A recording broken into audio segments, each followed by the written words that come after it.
Hello, my name is Greg Brunson. I'm your State Faith Director and State Vocations Director. Today I'm going to be talking about faith in action, faith programs, with an emphasis on the COVID-19 restrictions and some of the ideas to help deal with those. So without further ado, let's begin.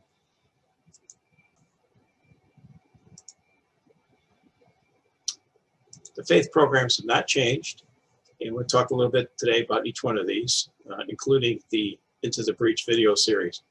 Throughout the presentation, you'll see these little explosions, and it'll have relevant information as it pertains to our current restrictions. Let's begin by talking a little bit about the RSVP program. Almost all the councils in the state are pretty familiar with this program and do participate. For every $500 given directly to a seminarian or postulate, the Supreme Council refunds the council $100. Fill out the 2863 along with supporting documentation each year, and to be eligible for your refund. The last couple of months, I've been reaching out to councils throughout the state and will continue to do so throughout the winter. Councils that have not participated in the last 3 years in RSVP, encouraging them to become active with RSVP. So far, it's been very encouraging. There are over 15 councils throughout the state who have not participated in the last 3 years, who are now participating in this fraternal year. So that's very encouraging. Funding is an issue. With the COVID-19, councils aren't doing as much fundraising as they had in the past. An easy way to deal with RSVP is simply budget for it every year, a minimum of $500. Many councils hold dinners, something like that, to raise money for vocations. And what we're finding is councils now have been forced to do a carry-out only, and that is surprisingly successful. So put that on your radar. The important thing I wanted to mention about RSVP today in this condensed presentation is do not abandon your vocational support because of our current situation. Do not, and I repeat, do not wait for things to return to normal, gentlemen. Now is the time to get involved with the RSVP. If you need help finding candidates, let me know. I can help you with that. Into the Breach is a program that many councils have found difficult to implement, and very few have. It's a very, very good program consisting of numbers of topics in the Apostolic Exhortation to Catholic Men by Bishop Thomas Olmsted. The workbook is Form 340. It's 72 pages. This is an excellent program to be led by a deacon or your pastor, associate pastor. It also lends itself very well to virtual sessions. Right now, you could be in a Into the Breach work group session online, just like we're doing right now with this presentation. However, are there alternatives to this? Yes. They've come out with the Into the Breach video series, been out now for quite a while. This is a great way to go. It also has a study guide, Form 11059. It's a little bit fatter. It's 108 pages, I believe. And it talks in depth about the 12 episodes. Each episode in the video is 10 to 13 minutes in length.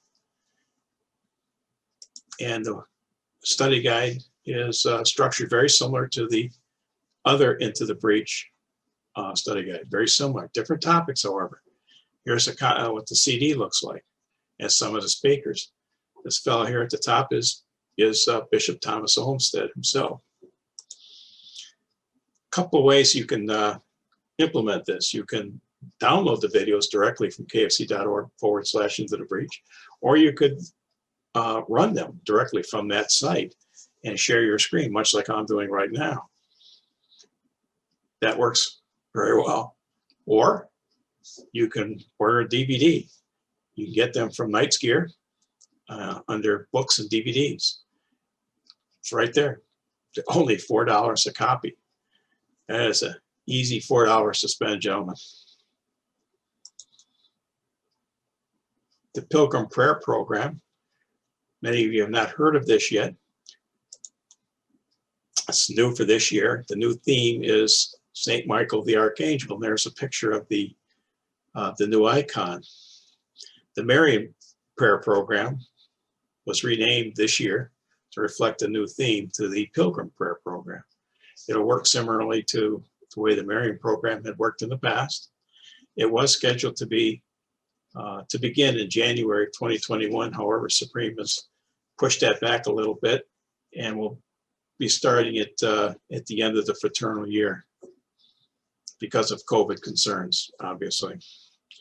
And as the next bullet says, wait for more, as more details are announced. I'll be reaching out to district deputies and so forth to begin building a schedule. So stay tuned and don't touch that dial. Stay tuned also to the state website for scheduling details as they are released under resources/faith. You'll find something. There's nothing there now, but there will be. Building the domestic church kiosks. Now, pretty much every council in the state is involved with this program. It's been around a while and relatively successful. I mean, the obvious things, keep it well stocked. You have Spanish parishioners, there are Spanish kiosks available. And put the kiosk in a strategic location. Don't stick it in the corner where nobody will see it. Takeaway from this slide is to promote the kiosk regularly in the parish bulletin. Let the parishes know the books are free and that they're for them, okay? What we have seen sometimes is councils don't say anything about it. They stick the kiosk off in the corner somewhere, out of sight, out of mind, and people will walk right on past it. So refresh their memories, remind them that the books are free. Best of all, don't need no mask. Rosary Program, so important. Obviously, the purpose is to build faithful families and communities by praying the Rosary on a regular basis. The program encourages devotion to Mary, the patroness of our order, and emphasizes the importance of prayer in the community and in family life. Encourage or offer families to get a copy of the scriptural Rosary for the family. It's booklet number 319. You may recognize the cover. It's one of the books in the Building a Domestic Church Kiosk.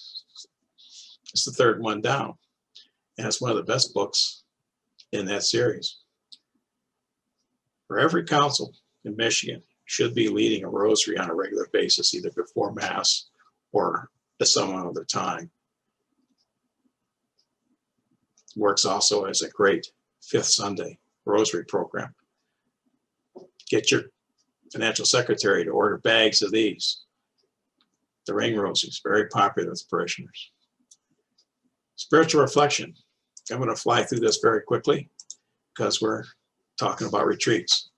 And currently, in the state of Michigan, retreats are pretty much off the table because of COVID concerns.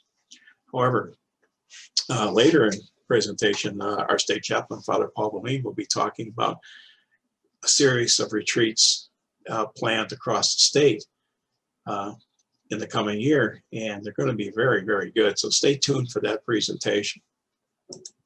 Holy Hour, however, lends itself very well to a virtual setting. It says it matters not that we are not all physically together, rather we're praying together. Very important. This could be a virtual session, much like as if we were all in church praying together. This is something that can be done virtually. Do not rule it out, gentlemen. Make an effort. Would love to see some 10784s come in regarding this.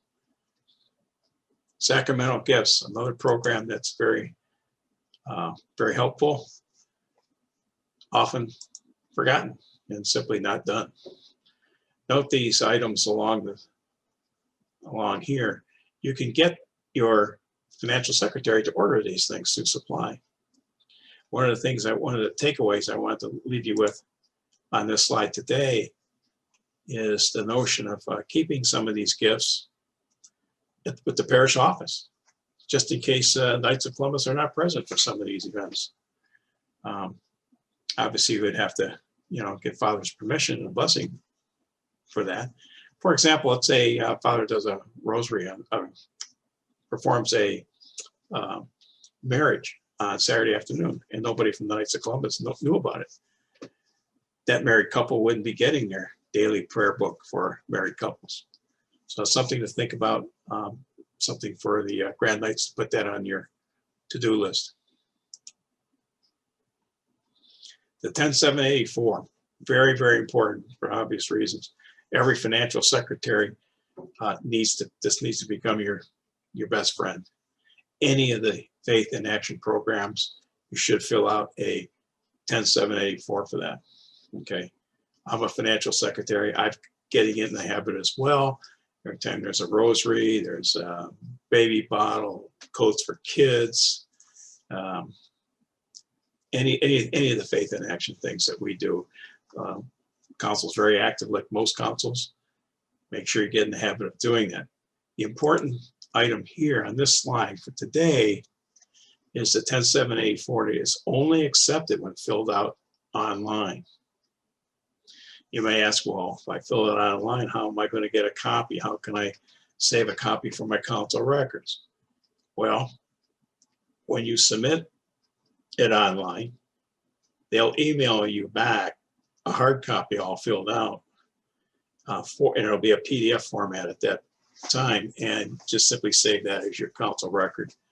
And also send a copy of that to forms@mikfc.org. That's important so that we know what's going on in Michigan. We have our state forms director that monitors that email account. So as your 784s come in, or 2863s for RSVP or anything else, he'll route that particular paperwork to the appropriate state director so that we all know what's going on. This is very, very important, gentlemen, and they're taking this very, very seriously, these 10784s. For example, recently the state program director and state director, such as myself, were issued a report from the fellow in Supreme who monitors all this stuff, showing how many 10784s have been submitted in the fraternal year for the state of Michigan, 430 some odd councils. It was surprisingly little. As an example, at this point, we have about 102, 103 councils active in RSVP in the state, which is a faith program, should have a 10784 accompanying the 2863, which is the request for RSVP refund. Well, according to the report, there are only 2. There are 102 plus councils that have gotten their checks already, and yet only 2, according to Supreme, did it because nobody filled out the paperwork. That's the kind of thing that we're trying to improve upon. So get in the habit of doing this.